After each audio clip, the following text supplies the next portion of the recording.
It's time. All I really need to do is take those wheels off and those three guys. Let's do it. Drop the wheel and pull the chain loose.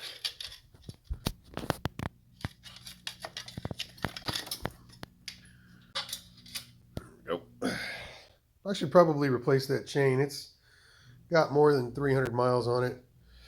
Quick way to find out if your chain is no good is to give it the S test. So what you do is you get the chain and you give it a twist. You see that? That, my friends, is way too much chain slop. Look at that. You can almost bend it into a C. It's too much. It's time for it to go. All right, wheels off. Oh, find yourself a nice, clean, empty assembly table. Pull the air pressure out. If you want to, keep your bolt on. That way you don't know which. That way you know which side your spacers went on for everything. You don't mislabel or mistrack anything. Since this tire is donezo, she's gone. So I'm going to go ahead and pull the air pressure out. Let it drain. You can do this by either keeping your finger on the Schrader valve itself or pulling the Schrader valve out. Once you've gotten the tire loose, deflated, go ahead and stick your cap somewhere so you don't lose it. And another reason why I like these tables so much is they're 2x4. So all I got to do is just open it up a little bit, and then I can slide this bolt in so I don't have to fight it. Ta-da! All right, now we just got to pull the wheel off using these spoons. Yeah, we're going to go ahead and stick spoons in, 1 and 2, and then we'll use a third one up here or something like that, and then walk it all the way around till it comes off. Yay. Okay, cool.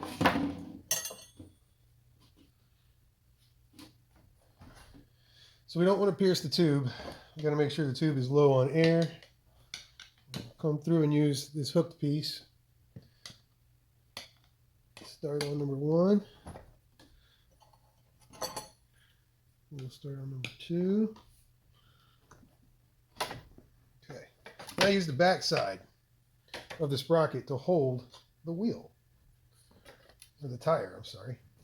That's 2 spoons. Now number 3. He's the one that makes everything easier. We're in and we're out. Now I can remove all 3 spoons. Alright, tire's halfway off. Push in the tire valve. Because now as you go to lift it, it's going to want to come with. We don't want to fight the rim and the tube at the same time, do we?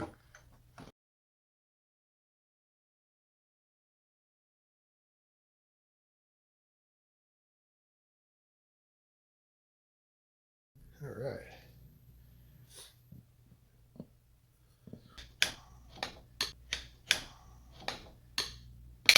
Alright. So far I haven't exerted any real effort.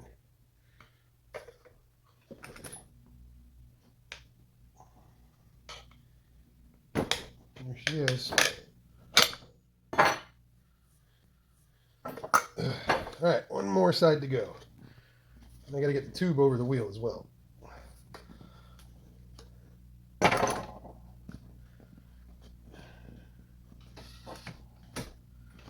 we go. We don't need 700 zip ties and a whole bunch of soap and water. Just need to do it right.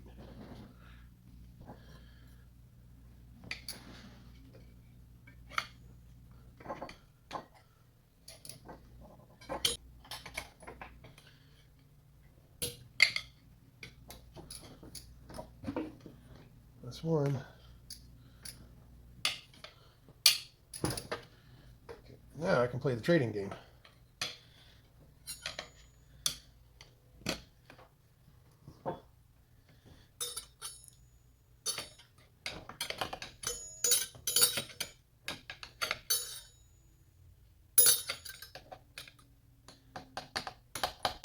There we go. Do it again. Okay.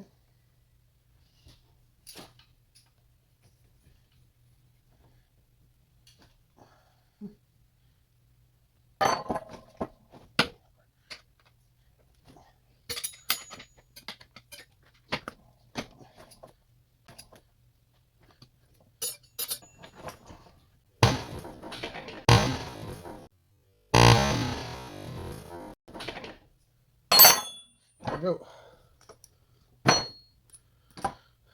Tell your friends.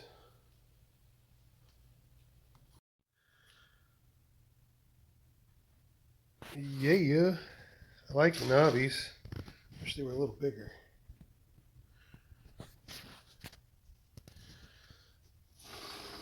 There, how about that?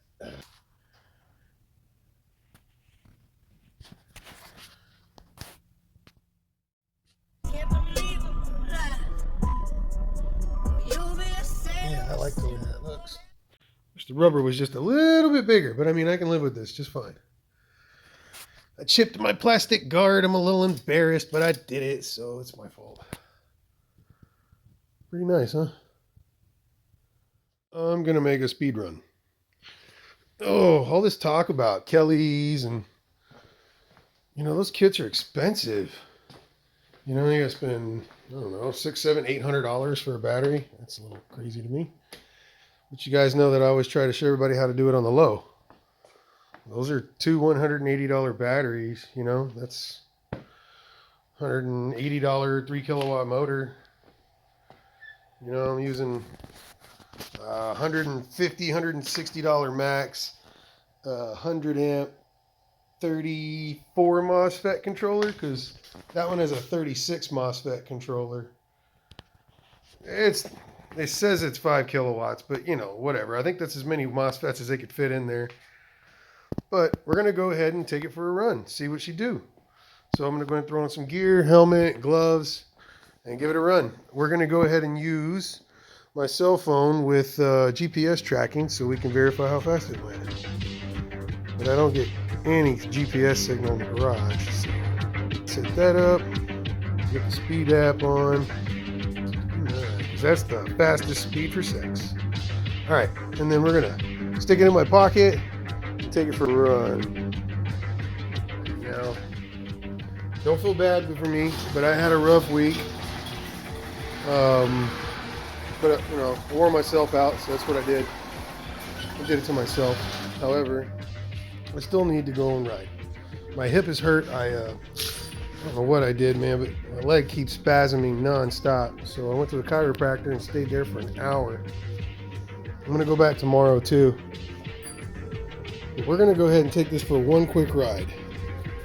I'm wearing safety gear. I'm putting my helmet on and gloves and crash stuff. And in my pocket is the orange phone with the GPS tracker on it. So we'll see how fast I went. Where we at? Still charging. That's good enough. That's good enough to prove my point. My point is you don't need to spend more than $150 or something like that on a nice controller to get you really moving without breaking chains and snapping freewheels and destroying your bike. Basically saving you money. So I'm gonna put on my gear and then we'll go for a ride.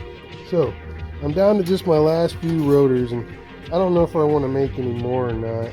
It's a lot of effort and I don't charge enough for them. Somebody emailed me and said, you know, that they have a shop and that they have like a laser machine and they can do stainless and aluminum and steel. I got your message, but I get so many messages that I literally spent 30 minutes looking for you. If you're watching, please email me again. We spoke and we said a lot of things. And so whenever I went to check all the messages, it just kept scrolling full of just talking and I couldn't find who it was, man. But I'm really, really appreciative. I want to have these made out of laser instead of doing them myself. So much effort for so little money. I just want to make sure everybody can hit the brakes properly, you know, because everybody's spending money on these. Everybody's spending a lot of money on these and those little bicycle brakes. I'm going to put that in frame of reference. Everybody's spending a lot of money on these for, you know, a little bit of braking. So I'm going to give you a whole lot more braking. I'm really interested in making sure you stop. I still get emails every couple of months, or every month, of somebody who got hurt because they couldn't stop fast enough, trashed their bike, broke their clavicle or their collarbone or their ribs. I don't like that. That's why I don't promote speed. But I have seen, I'm going to say $500,000 worth of Kelly's sold in the last year. And I haven't seen that many, you know, cheaper controllers that can do the same job and better. So here we are. It's time. 54 volts. That's good enough for me. I don't want to wait any longer.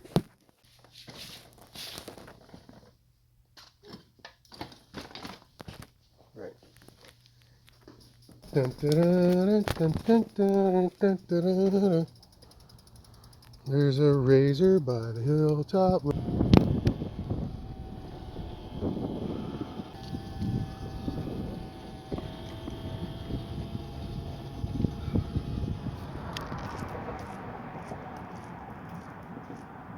All right. Cool, that's set up. All right, it's on. I already did a quick little to the garage, so we got 15 miles an hour. Let's see what she do, huh?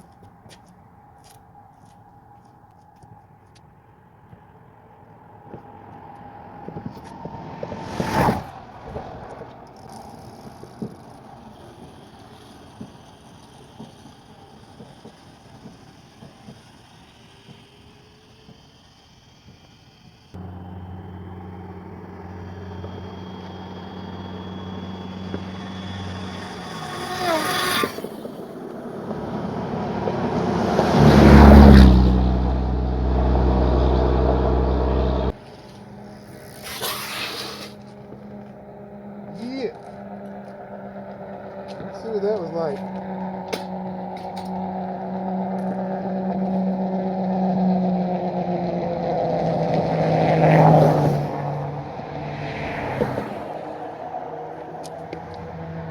$46?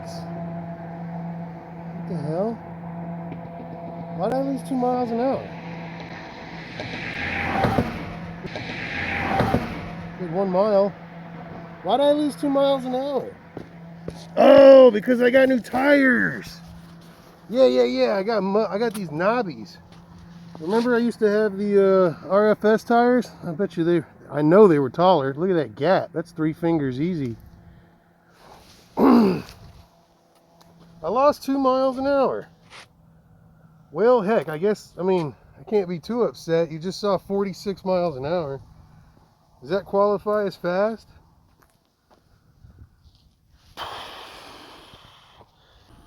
All right, fine. I guess my days of 50 miles an hour are over, huh? Unless I had, I don't know, maybe RSF 650 tires. I think I still have one more. Anyways, that's the run. You can do that with a 36 MOSFET controller from eBay or anywhere on China or Alibaba or whatever. At 48 volts, you get 5 kilowatts. And if you don't really mess with the shunts too much, you can still run a 25H chain like me. I don't want a haul butt. I don't need to.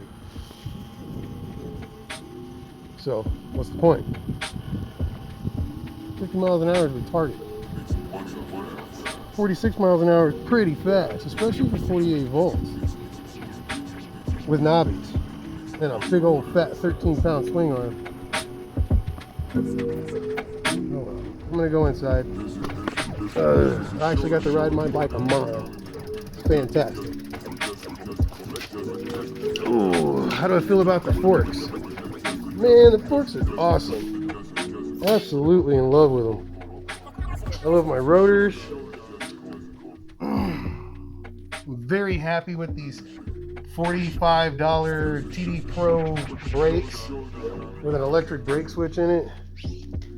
Oops, my finger's in the way. With an electric brake switch in it right there, so I can get my clickety clacks whenever I want to use it. Alright, I'm going to go ahead and edit this video and put it together on. Let's send it to you guys because I just don't understand spending $2 grand on a kit when this entire bike, besides the swing arm, cost me $2 grand.